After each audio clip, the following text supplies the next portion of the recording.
Good morning, everyone. Welcome to Off the Shelf, a program hosted by our own Dawn Gepfer in the Atlanta chapter of Sisters in Crime. And every third or fourth Saturday, she interviews an author and talks with them about their path to being a writer and their latest book. We welcome all of you here, and we're glad to see you on a Saturday morning when it's here in Atlanta. It's a rainy kind of a day. The program here is oriented towards readers, but writers are certainly welcome. But this is to provide information from the author, featured author, how they got to where they are, and what they're doing with it now that they're there. So we're very excited to have Kathy Manos Penn with us, and she is the author of 10 books, and they are, or the 10th book is in progress, I think. I'm getting confused here. But she has a series called Dickens and Christie, and these are mysteries with a well-read, witty senior woman, a loyal dog, and a sassy cat. How does Kathy describe her life? I'm living a dream I never knew I had. Book one in the series, Bells, Tales, and Murder, was a 2020 Reader's Favorite Gold Award, and Pets, Pens, and Murder, book 7, garnered a 2023 Georgia Author of the Year nomination. And we will put her website in the chat, and you'll be able to go from that. But Kathy, we're very happy to have you here this morning. Thank you. Dawn, it's all yours. Hi, Kathy, and hi, everybody. Thank you so much for joining us today. As Lance said, it is it's a little cloudy and overcast here in Atlanta, but yet I am sure with it being a weekend, we all have other places we could be, and yet you are here with us. So I greatly appreciate it. And Lance, thank you so much for introducing Kathy. And just to clarify, Kathy does have 10 books out, but the 10th releases next week or the week after? June 2nd. June 2nd. So, so Lance, you were correct in that. And but it's not a progress. It's like it's coming. It's done and it's ready to hit. It's ready to hit the market. So welcome. And before we get started, I just want to encourage everybody to participate in this conversation. We love it when the audience raises their hand or posts a question in the chat or just speaks up. And we welcome that and we encourage it, and we love to hear from you as well. So with that said, hi, Kathy. Good morning. Good morning to you. Let's get started with getting to know you a little bit better.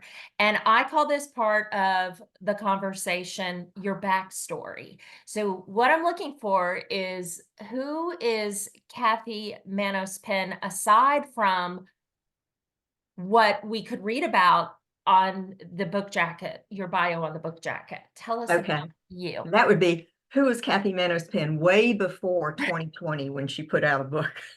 Yes, yes. So believe it or not, I was born in New York City and lived in New York City and Long Island until I was 13. Nobody would ever know that from my accent. No. And it was quite a shock when I moved here in the 8th grade. Though you'll know my age when I tell you people were wearing bobby socks and saddle Oxfords, and mother had to rush right out and get me some. So been here ever since. Went to Georgia State.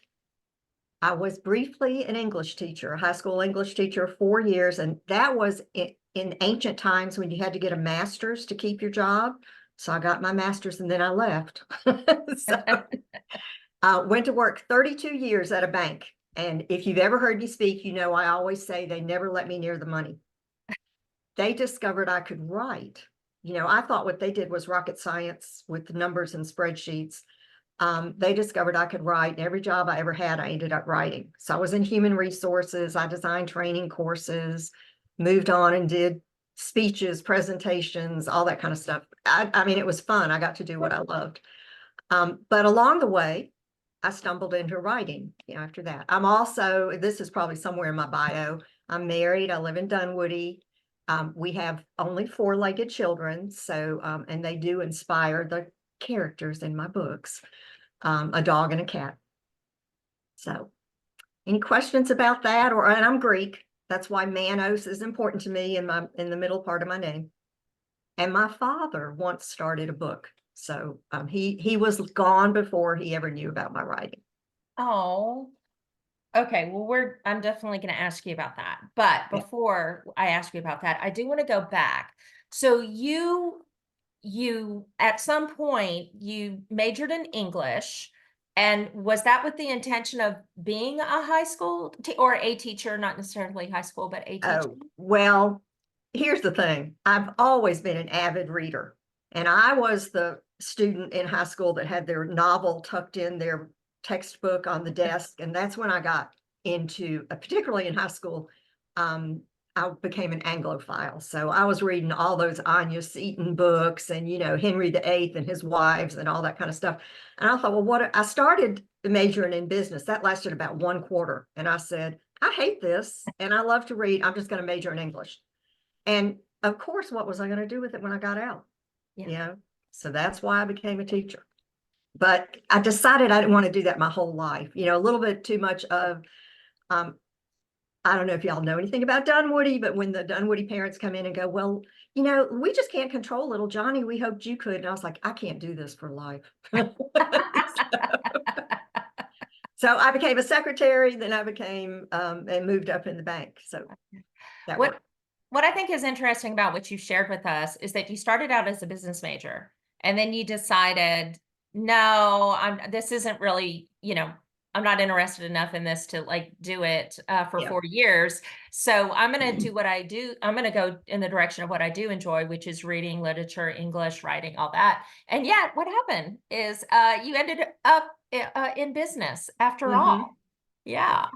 But my entree was human resources. And I used to joke that when you did employee relations, it was just the adult version of the dog ate my homework.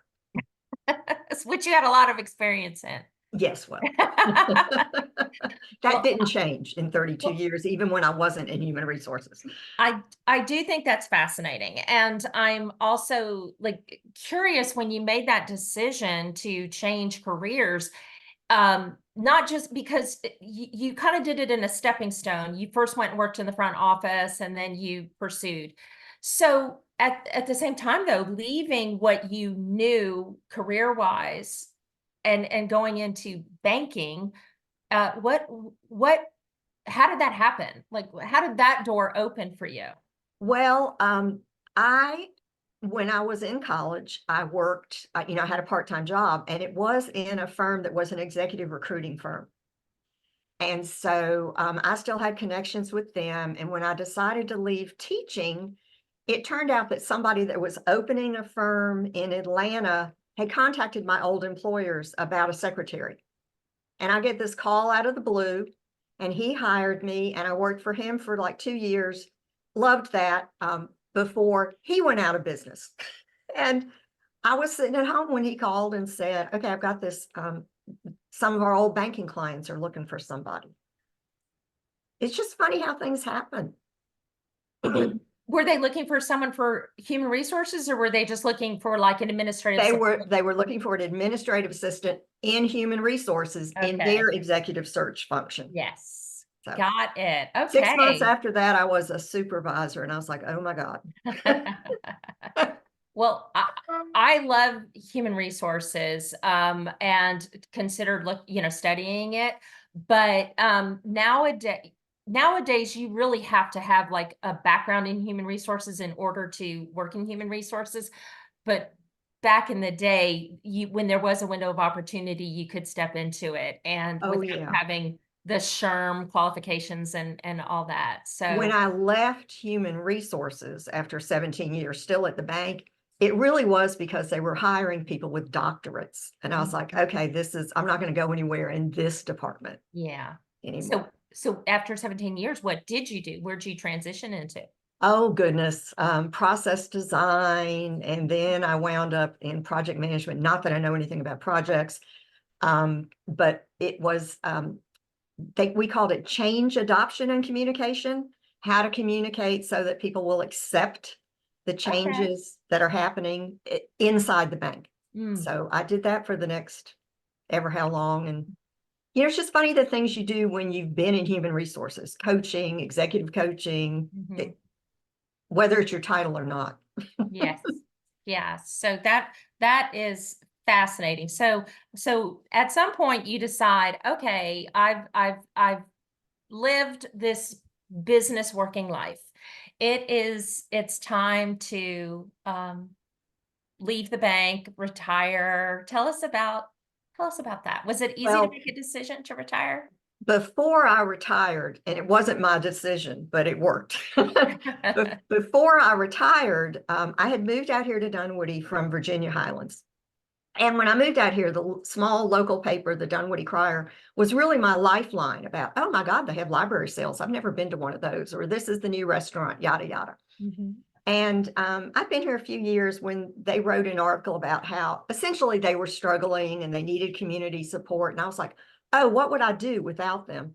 So I just got this wild hair and I sat down and wrote 4 what I considered articles and fired it off to the editor, who at that point, if you're as old as me, you may remember Dick Williams, who was on TV and was an editor at the Atlanta Journal before he had the small paper.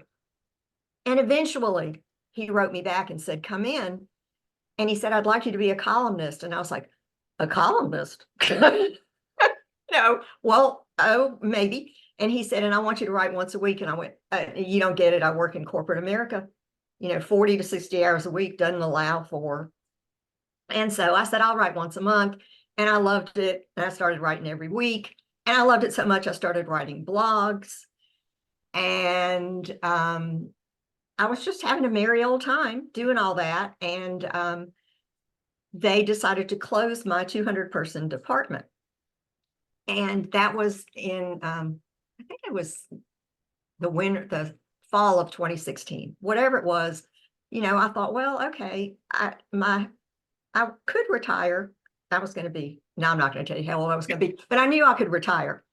And so at that point, you just didn't look for another job in the bank when they closed your department. It used to be you could. So I retired and I thought, well, I'll put out a book of my columns. There was another columnist who'd done it and self-published, and I did hybrid publishing, and I did that just for the fun of it and sold it at little festivals and stuff. And the next thing I did was the blogs I'd written some blogs in the voice of my dog.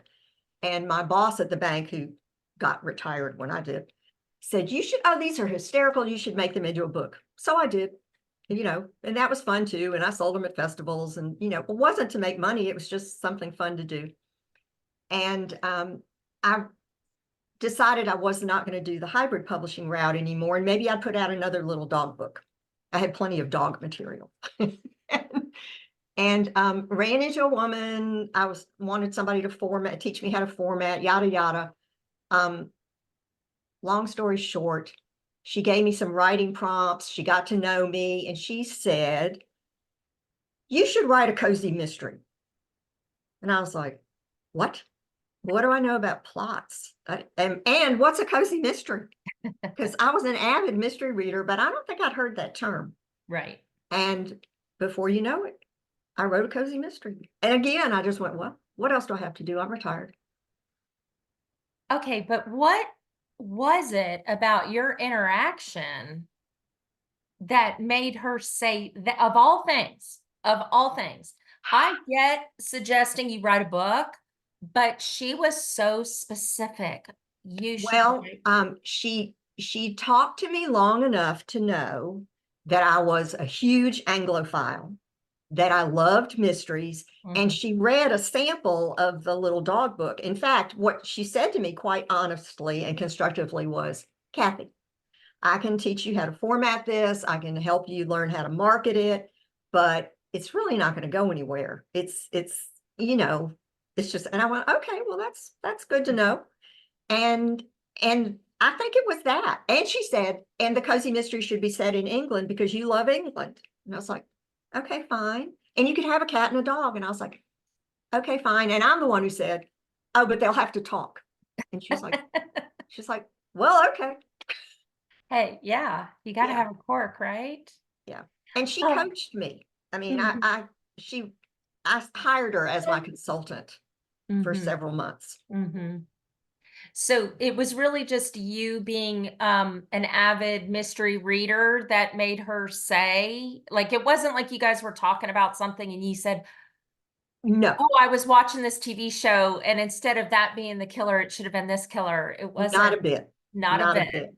Not a bit. not But I a bit. will say her Facebook page was called Author, and she was That's very knowledgeable. She knew too that cozy mysteries were hot. So I think that combined, and and yeah, we okay. did talk about, I watched BritBox and all that stuff. So Mhm. So do you want to explain to everybody what an Anglophile is? yes, I love everything British. So if you said to me, okay, you have to choose what kind of books you're going to read, and you can only read one kind, it would be books set in England, particularly mysteries set in England. Mhm. And that would be it. I read other things, but and then, and I think it started in high school with the Henry VIII and all that historical fiction that I loved. And I don't read much of that anymore. I might read a historical fiction mystery, but I finally got to take my bucket list to England in 2018 and just loved it. So when did you have this conversation? Like, because you just mentioned you'd gone to England in 2018. And so when did you have the conversation with your friend? 2019. Okay, so now, like, so things are starting to form Mm-hmm. very Yeah. serendipitously. And because she listened to me, she said, and you went to England and you loved it. And you also told me your favorite part was the Cotswolds. And I was like, oh, oh, okay. All And right. So now before we go into your books, I'm curious, the columns that you wrote for the newspaper, what were they about? What was the subject? well, when I first started writing for Dick, he let me write whatever struck my fancy. So it could be books, someplace I ate, shopped, where I'd traveled recently, an event, anything out. He was wonderful. As has happened to most little newspapers, he was struggling. It went out of business for a week and somebody else bought it. Mm. And during the pandemic, I mostly wrote about books and I would write about what I loved. And they decided that's all they really wanted me to write about. And I was like, okay, fine. So I read books and I write about them for the paper. And they let me read whatever I want. And as y'all know now, they're mostly mysteries and British mystery. Um, I like to watch British mysteries on television. Do you watch those shows? Oh, absolutely. What are your favorites? We have a subscription to BritBox. We were watching Silent Witness last night on Prime Video. All the Agatha Christie stuff and all the PBS Mhm. British stuff. We're Mhm. hooked. Fortunately, my husband is hooked too. You're right. My favorite is Midsummer Mysteries. Like, I love that Yeah, program. we always joke that always three people die, and there can't be anybody left alive Yeah. in that area.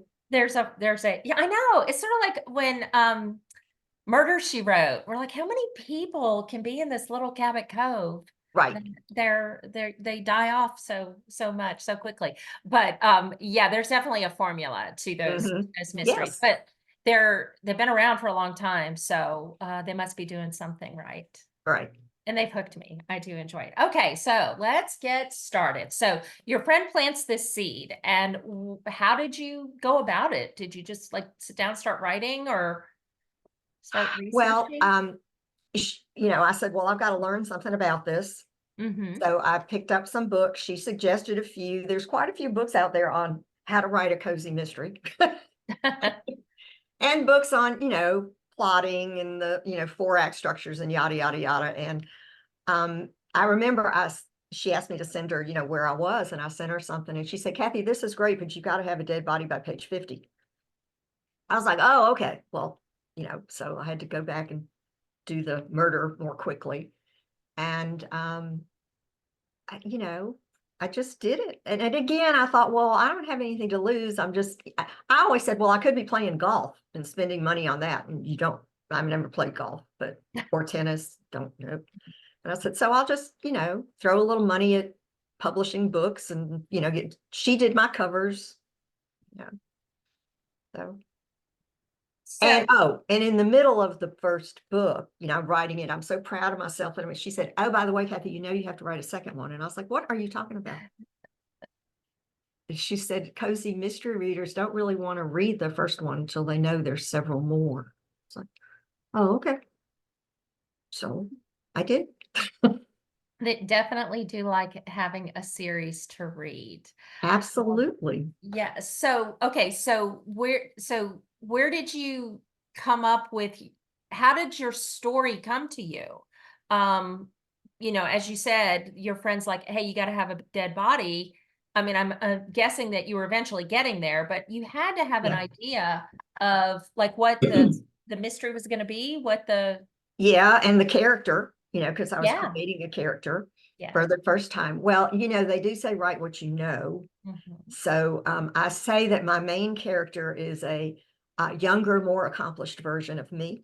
Her hair is beginning to gray though, as the books go on. She's not quite as gray as me, and she is much younger.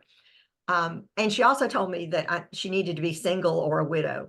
And she proposed, oh, well, maybe she could have been married to a nobleman and, she's the Duchess. And I was like, no, that's not going to work for me. So I just sat down and started writing notes about who this person could be. And of course, she's Greek. And she's an expat. So she's an American. And I'm not giving anything away to say she's a widow. And that's on the back of the first book. And the book opens with how her husband died. Okay. And she decides to move to England. Mm-hmm. Now, what the mystery was going to be and all that, I had ideas of what I wanted to have in a book. And I loved the Cotswolds. And I was fortunate that while I was there, we took a driving tour. We didn't drive. We were 3 weeks in England and we didn't drive because my husband said he wouldn't drive. And I decided that if I drove, it would be a recipe for a disaster or a divorce or both, an accident or a divorce or both. So in the Cotswolds, we took a driving tour and I had all these notes because I was writing columns, Dawn. And I came back and I wrote about it for the paper, but I wasn't going to do anything else with it. Well, one of the things I learned was that J.M. Barrie summered in the Cotswolds. And we went by the place that he rented and he invited his author friends. And I thought, oh, this is so cool. Arthur Conan Doyle summered there with him. So when I started to write, I thought, well, I want my mystery to be something literary. Because, I'm an avid reader and an English major. So I came up with this mystery that has to do with something J.M. Barrie wrote. I have a main character whom I consider to be accomplished and well-read and able to take care of herself. That was important to me. I didn't want it to be that she fell into money, Yeah. She was, she was a banker. She retired. So. Okay, so tell us about your main character. We know a little bit, but tell us more introduce us to her. Well, she's the oldest of 3 girls. She lived in Atlanta. So the death scene of her husband takes place in Atlanta. She bought this beautiful cottage that I actually saw while I was in the Cotswolds. It was an old schoolhouse. And she redid the inside in all her favorite colors. And, one of her things is the only colors a woman needs in life are black and white and red and purple. She is known for her Greek cooking. And she can talk to her cat and dog. Nobody knows this. Like she says, heaven forbid anybody think I'm the Dr. Doolittle of, or that I'm crazy. So that's her little catch. And she can talk to the cat and dog. She immediately makes a best friend her best friend there is named Wendy, who is British, but met her husband when he summered in Oxford, what is it, summer quarter, and lived in Charlotte and taught high school there. Got divorced, moved back, lives with her mother. So, she's got a group of friends in this village that I created but I know right where it's situated between the real villages in the Cotswolds. She likes to bicycle, but when she first moves over there, she doesn't, because that's how her husband died. So, and she likes to walk, and she goes to yoga, and she goes to book club. There's a book club in every book. Okay, so there's a book club in every book. And if it's not a book club, they've gone to a literary festival or something. Okay, all right. And there is a literary a actual literary connection in each of your books. Is that correct? It mostly is that way. So in the Okay. first book, there's a definite connection between the book they read and the mystery. I think by the second book, it's connected because it's a mystery about a fall festival that they read, and there's a fall festival in the book, and it kind of goes on from there. And so in this the book that's coming out in June, she's involved in a team building session at the village hall, and the book they read is called The Force of Nature, and it's about a team building session. So loosely connected. And those are actual books. Oh, yes. Yeah. So you're, in a way, as you're reading these stories, you're actually being introduced to another book to read. The funny thing is, she mentions lots of books. Oh, like there may be one at the book club, but she liked reading this, or this happened. It wasn't until the fourth book that was set at a literary festival that my editor said, Kathy, you ought to put a list in the back of your books of all the books you mentioned. Oh. So Dawn, I went back and added it to books 1, 2, and 3. Okay. And I get more comments about that in my reviews or on my Facebook page. People say, I'm working through the books in book 1. So it resonates with people, which is great. Yeah.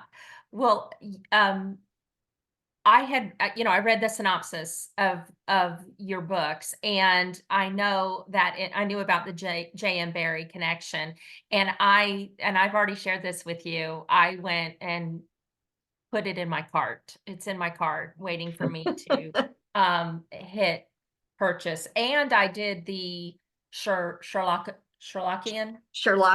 Yeah. The Sherlockian as well, because, and again, so I think it's great. And I like that you're really bringing yourself, who Kathy Manos Penn is, into your stories. Not just because you're the author of them, but you're also, as an English major and a book lover and avid reader, you're like incorporating all of this into your stories. And how intentional was that, or was it a coincidence and you realized, oh, hey, this is working for me? I'm not sure I know the answer to that. I don't think I intended for her to actually be me, but it sure was easy to incorporate bits of me. And of course, you have to know that my husband has never forgiven me for killing off the husband in the books.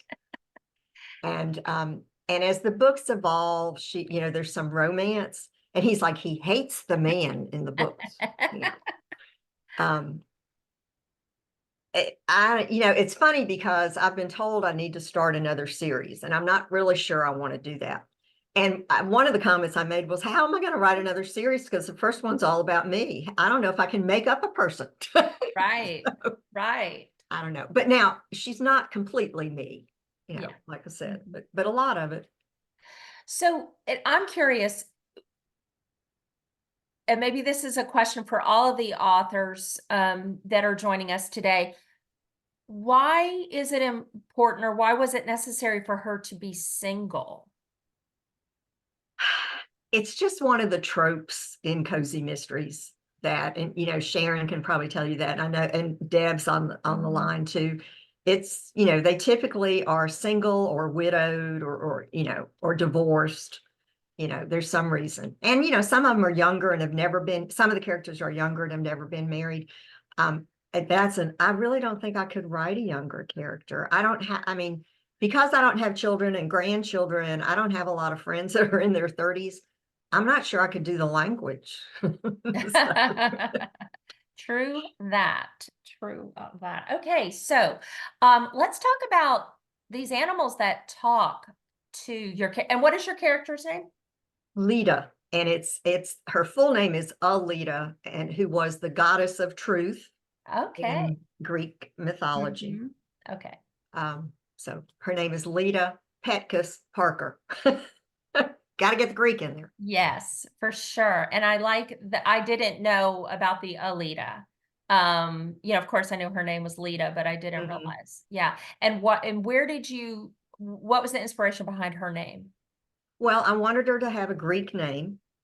And so I knew some other Greek names, that I was looking up names, and I found that connection with the goddess of truth. And I thought, well, that makes sense if she's going to be an amateur sleuth, that she can ferret out the truth.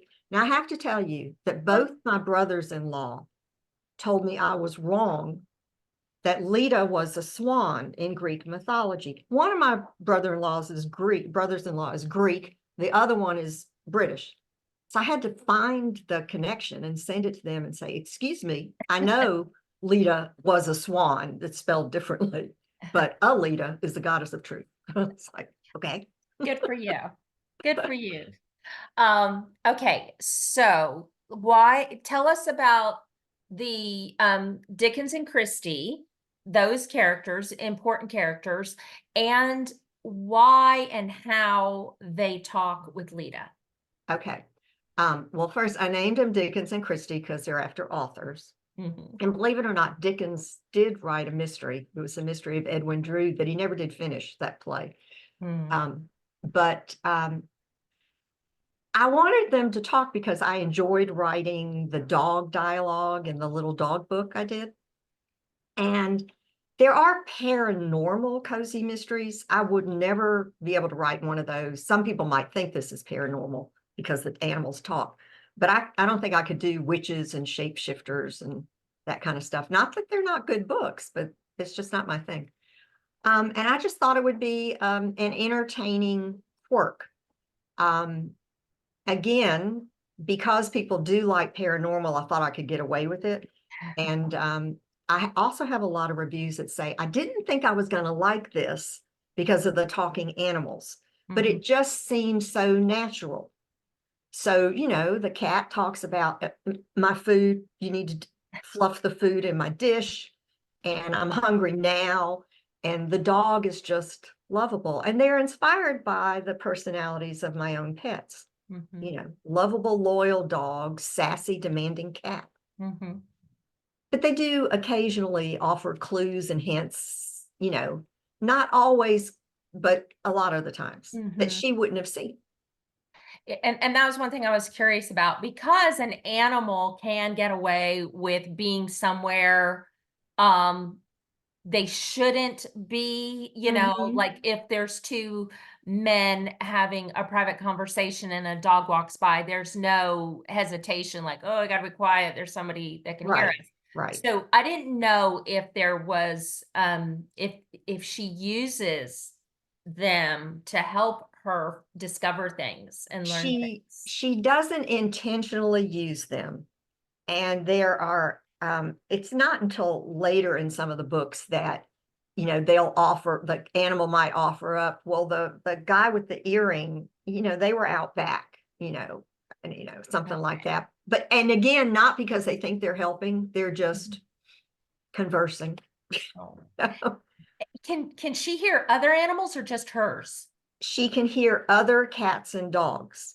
Okay, only cats and dogs. They take a walk. In fact, somebody asked me about that. They take a walk every day, or most days they walk a mile to see the donkeys in the pasture. Because when I stayed in the Cotswolds, there were donkeys over the fence, and the innkeeper gave us carrots every day to go feed the donkeys. But she can't understand the donkeys. Mm. Hey, that just happened. I mean, I didn't plan it. Can the dog and the cat understand the donkey? No. No. Okay. No. All right. Well, I kind of like that phenomenon as well. That it, because otherwise she has to rely on her own wit and Yeah. her own powers of deduction. So she, it might be a little too easy if the animals were more conversive. So Right. Yeah, that's true. That's Yeah. true. Although, there's that whole series by Rita Mae Brown, Yeah. the Mrs. Murphy, is it Mrs. Murphy series, whatever, where the cats and dogs, but they Mhm. don't solve the mystery for her. They Right. just, Yeah. If I were writing that, it would just be about a cat and a dog solving mystery, and the main character is one about life, because I would just get carried away with that, I'm sure. Yeah.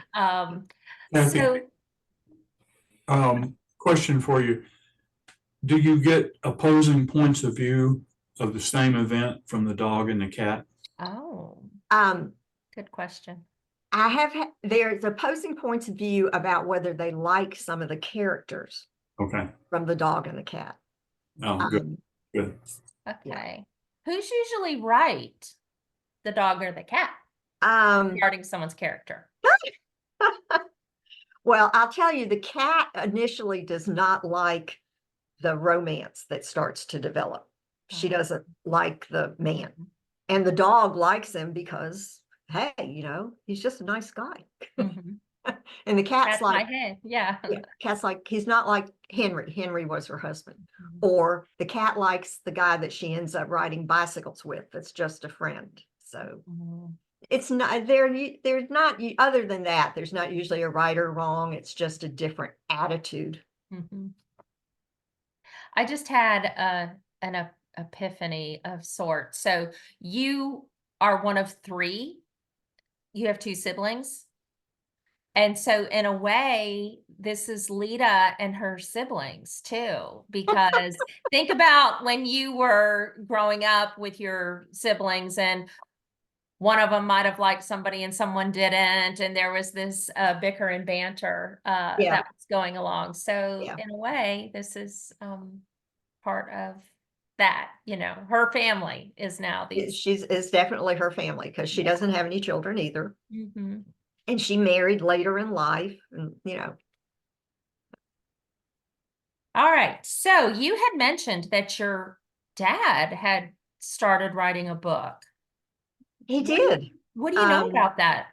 He started writing a book, and well, you probably remember Jeffrey Archer. I think he's probably Mhm. still alive, but he wrote some books way back when. And so Daddy just started writing a book in that theme, and it was, a Greek woman was the main character, and she became the head of, she was going to be like the head of almost a crime family, if you will. And I remember, Okay. I still have the handwritten pages that he started. And I had a friend, I was still teaching then. I had a friend who taught creative writing. In fact, she was the first person who always reads my books.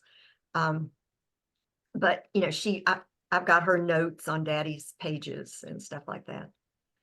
But he didn't finish it, and he passed away when he was 51. So Oh, wow, young. That's Mhm.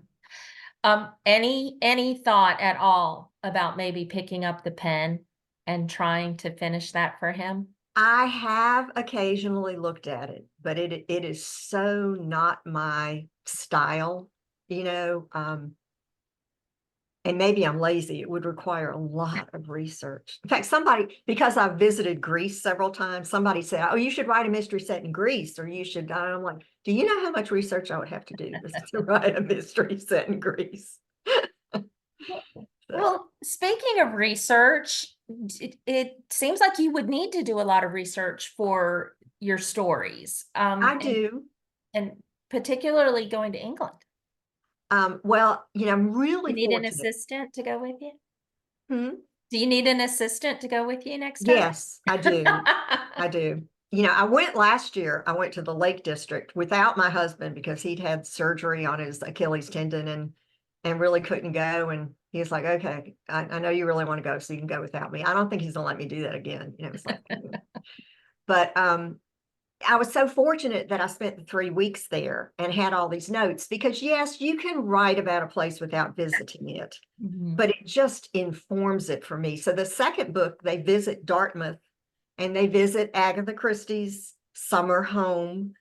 And I visited all that. So I had notes about all that too. And then I do tons of research and I dive down the rabbit hole on Google, but I love it because I love all that stuff about England and Agatha Christie and other authors. And I don't think I would love diving down the rabbit hole in Greece quite as much, even though I am Greek.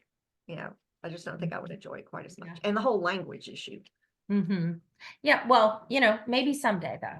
Maybe Someday it'd be, yeah, interesting. It would be interesting to see how his story progresses into yours, you know, and what you make of it based on what he had started. So, I don't know, it's fascinating to me. All right. So, tell us about your, we've talked a little bit, about your writing, but once you actually wrote and finished your first book and your friend already planted the seed and said, you know, you got to write another one. So I'm sure you're starting to think about, okay, what is the next one going to be? What was the process for you to actually get published and get your book on the market? Okay, well, this woman was all about self-publishing and doing it via Amazon. Okay. So I just followed her lead. I mean, I'd been with a hybrid publisher and, you know, they did the cover and I had an editor and da da da da da, but I didn't feel like they did that much for me, especially in terms of marketing. That may be different now, but in 2017 or whatever it was, they didn't.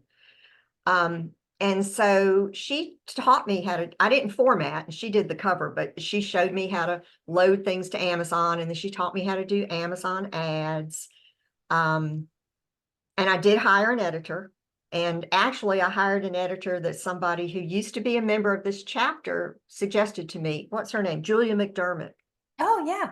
Yeah. And I love her. And in fact, the editor, Laura Ownby, is still a member, or she shows up on your member list. Yeah. And I love her, and she's been with me for the whole time. So, I mean, I wrote the book, I did beta readers, and got lots of good feedback in that way.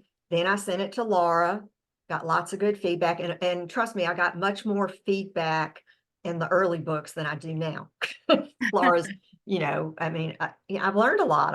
The 10th book comes out in June, and the one that's in progress, Lance, is book 11.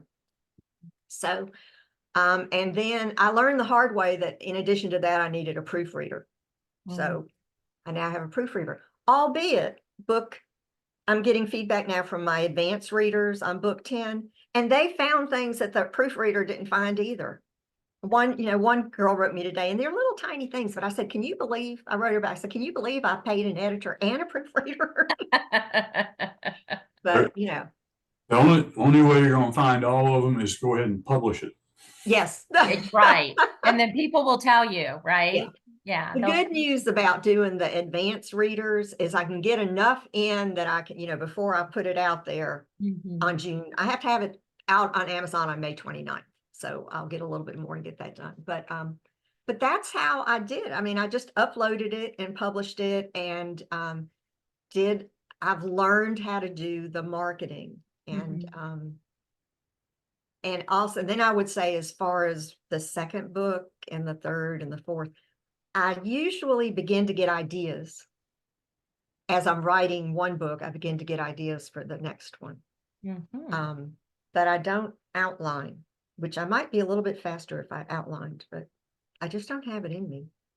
So well, it seems like what you're doing definitely works for you, because you have 10 books out. We'll go ahead and say you've got 10 because it's going to drop next week, or you have to have it submitted next week and it'll drop the week after that. So, but you only started, like, really, your first book was published in 2020. Correct. Yeah. So you have been really cranking them out. I did crank them out pretty quickly the first couple of years. I think there were a couple of years I put out 3, but last year it was only 1, and this year it's only 1. And primarily it's because a couple of times life got in the way, and I was like, oh my God, well, because I put up pre-orders, because that's really a way to be sure they go on to the next book, because in the back of each book there's a link to pre-order the next book.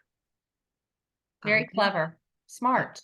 Well, again, I learned all that by working with other authors and learning. I joined something called Amazon Ad School, and that's where I learned about my back matter and putting that kind of stuff in the back of the book. But it's a lot of pressure.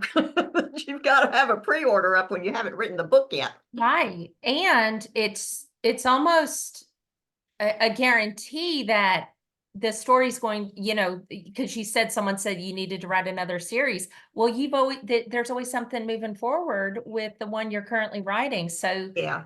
I mean, yeah, I'm kind of curious how that would work for you.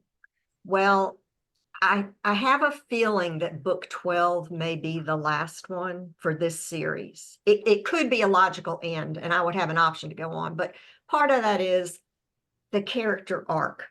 Yes. And I love this, the subplots are almost more fun to me than the mysteries anymore. And so there's a subplot that I have to really wrap up, and I think I'll wrap that up in book 12. And then I'll have a choice to go on from there. Well, if something comes to you during book 12, you could always introduce like a new character, maybe, or a sub character that. Yeah, and it's been suggested that I have, for the other series that I introduced, maybe somebody in Lita's books that then shows up later.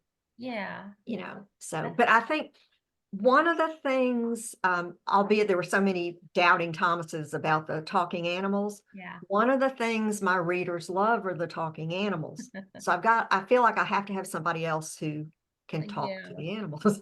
Right. No, that makes sense. So if we were going to read your series, should we start at the beginning? Should we start with is it Bells? What is Bells, Tales, and Murder? Yeah. I like to start at the beginning of a series, and there's only one, small point that, you would know that you probably shouldn't know if you started later and then went back to book 1. But most of my reviews say you can read these as standalones, but you're going to want to go back and read the rest of them.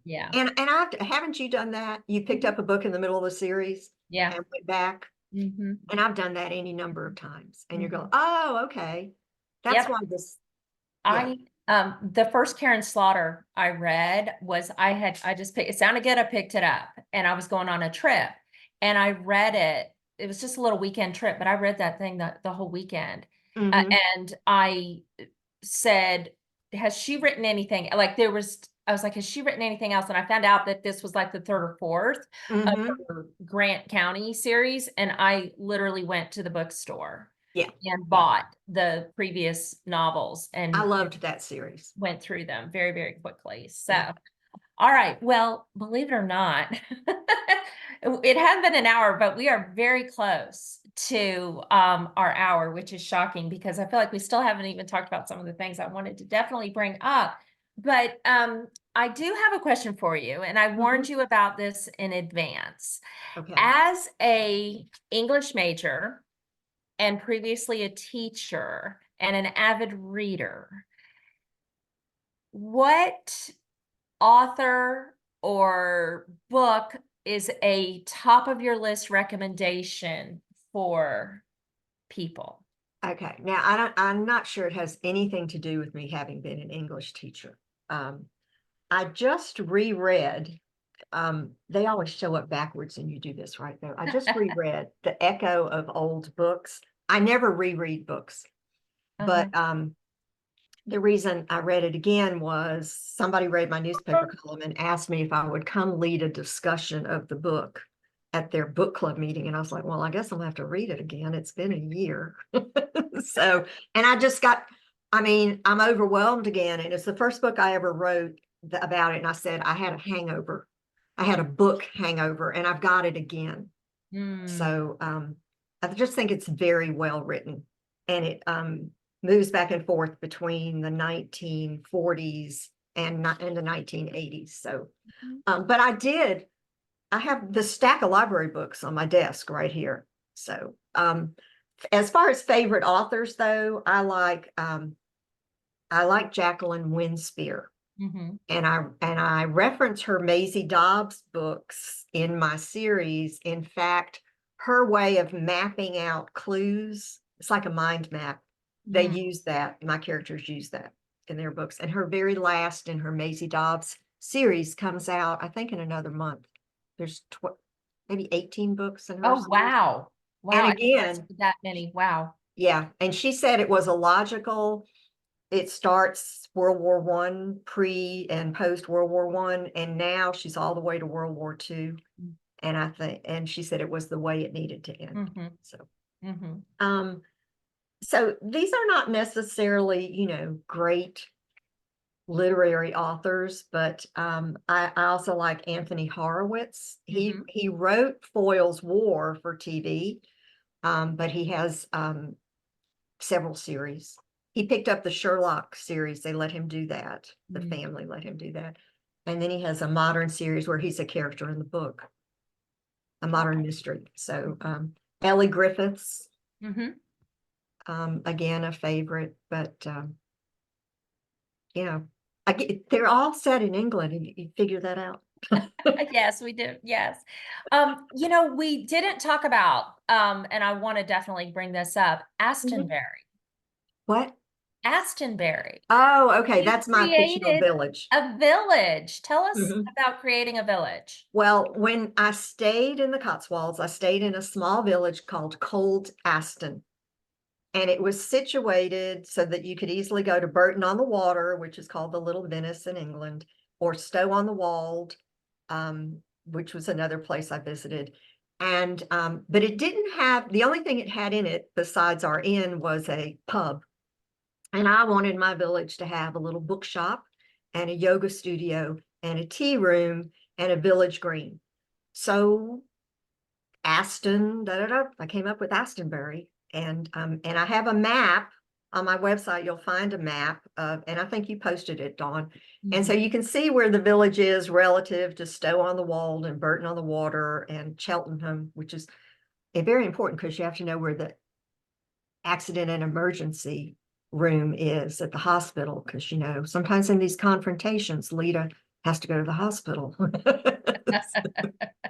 I just made it up, and I found somebody to create the map for me. My husband sketched it out, but then I found like an artist who could, really do. It looks like a legitimate, yeah, map that you could like take and try. And where I got that idea? There's an author, G.M. Maillet. I'm probably not saying her name right. Maillet. And she writes cozy mysteries set in England. And one of her mysteries had a map in the front of the book. So how quick did you start off with a map, or did you realize a few books in, like, I should create a map? I think I had the map maybe by book 2. Okay. Very fascinating. And when I had somebody else formatting the books, she could put the maps in. That is just beyond my ability. So the books don't have the maps in them anymore. That was one of my questions, or do you include the map inside the book? But that's great because it leads people to your website, which I am very impressed with your website. I'm impressed with the covers of your book. Being self-published, I'm just really amazed at how well organized everything is. I like the consistency of the covers. Like, it's a Kathy Manos Penn book when you see the cover. So good job. Thank you. It's the same woman who did I had a different set of covers for the first 4 books, and I was told that they weren't cozy enough. So I asked her what she could come up with, and she came up with these, and it's just worked really well. So It's like a signature. You can Yeah. identify it. So, Yeah. all right. Well, I have enjoyed this. I hope everybody else has enjoyed it. Jeff chimed in when we were talking about the TV shows, the British TV shows, and he said Luther is a great British crime show. Yes, I watched a lot of Luther, Jeff, and then my husband got tired of it, so we quit watching that. But yeah, those were good. And In the Line of Duty, I watched the first couple of seasons. Mhm. You're on mute. There you go. So I don't know if it was the writer's strike or what that was happening, but last year it seemed like there were so many great British crime shows on television, not just fictional ones, but documentaries also. Yes. So I got hooked watching those, and Luther was one of them. But Luther, it kind of got stale. You know, it's very depressing and pulls at all your anxieties, you know, because he's kind of messed up in the head. You know, he's pretty close to being a serial killer himself. That's why he's so successful tracking them down, I think. But yeah, I found it kind of got stale towards the end. My husband always says that the British shows are way better than anything we have on, and I have to agree. There's some great ones. I like their diversity in their characters. Right. Mhm. You know, they all shapes and sizes, and I started watching. It was Amanda Redman was the character, and it was like old tricks or something. Oh, New Tricks. New tricks. Yeah, Yes. they're old dogs doing new tricks or something. Yes, yeah. Oh, those were great. Yeah, yeah. So that's how I kind of got started watching them, and I totally enjoy them. Okay, so we need to wrap up. I'm gonna kick this back to Lance for some announcements. If he wants to make any. And again, I want to thank everybody for joining us today. I really appreciate it. Oh, and Dawn, I'm so sorry that I made you have to drag answers out of me. You I do talk a lot. I appreciate that though. And Part of tell that, us- she asked so many yes and no questions that have yes and no answers that yes. So, all right, Lance. All right. Thanks, Kathy. We Thank appreciate y'all.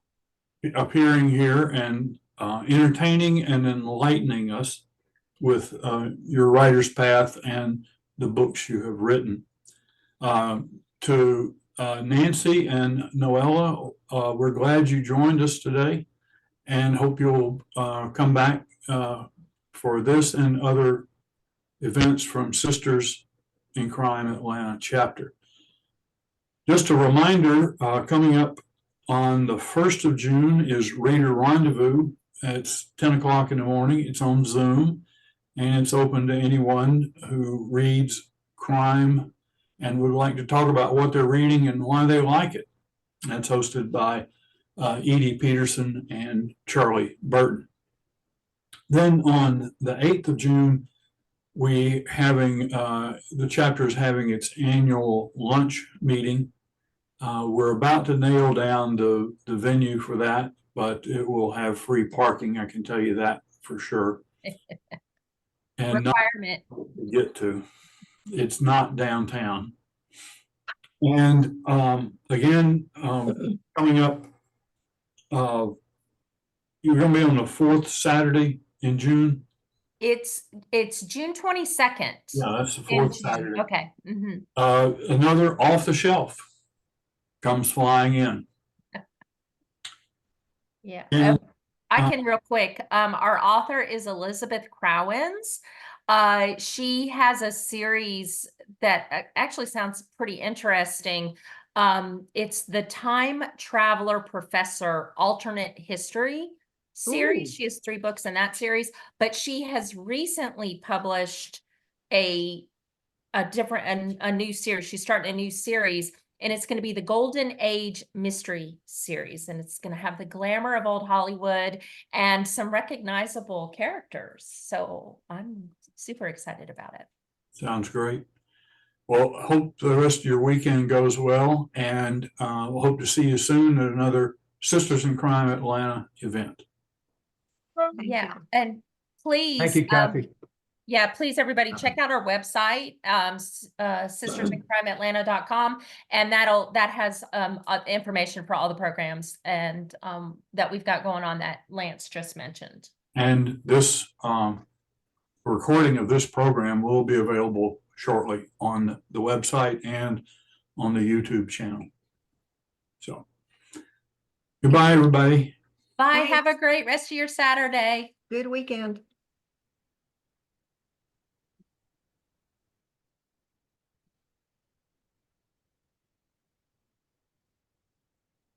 Kathy signed off already. Did you stop recording?